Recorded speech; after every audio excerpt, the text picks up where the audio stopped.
ማሰብ ጀመርኩ ማለት ነው። እሱን እኔም በደንብ ማለት አልተረዳሁትም።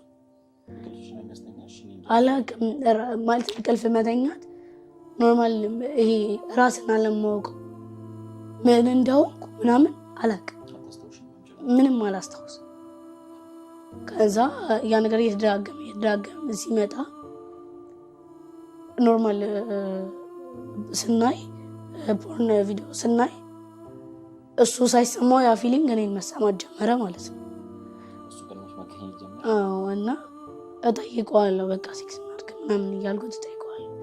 ከዛ ኦቨር ሆነብኝ፣ ከሱ ጋር ማድረግ በጣም ኦቨር ሆነብኝ። ቀን ማታም በቃ ኤኒ ታይም እናርግ እለዋለሁ። ሌሊት 4-5 ጊዜ ቀሰቅሰዋለሁ። እና እኔ እኮ በቃ የሆነ ወንድምነቱን እንትን አልኩትና በጣም እንትን ሆነን ማለት ነው። ይሄንን ነገር ማለት ማስቆም ፈልግ ነበር ግን ደግሞ አልችልም፣ በቃ አልችልም። ይሆናል ምንም እንትን ደግሞ የሚገርምህ ሌሎቹ ወንዶች ጋር ሴክስ ማድረግ አይመጣልኝ።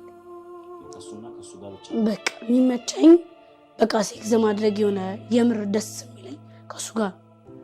ሌሎች ወንዶች አሉ ምናምን ይጠይቁ፣ ግን በቃ ደስተኛ መሆኑ በሱ ብቻ።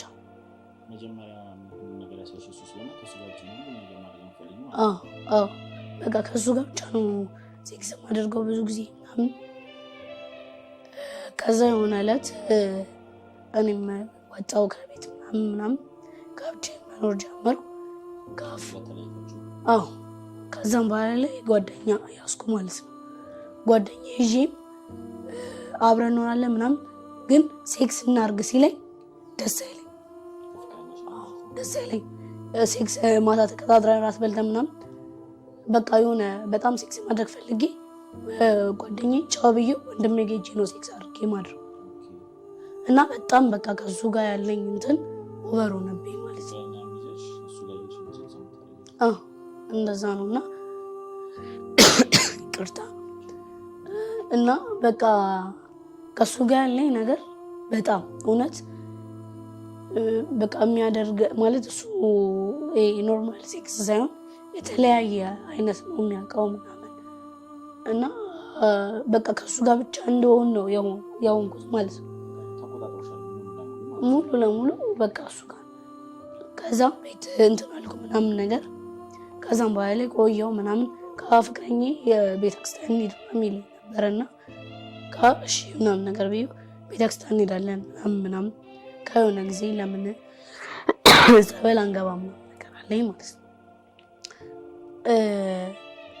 የሚገርምህ በሳምንት 4-5 ከሱ ጋር ካላደርኩ ከወንድሜ ጋር ካላደርኩ ደስ አይለኝም።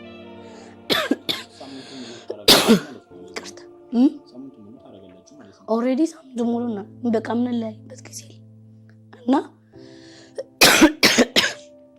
ይቅርታ። እና ብዙ ጊዜ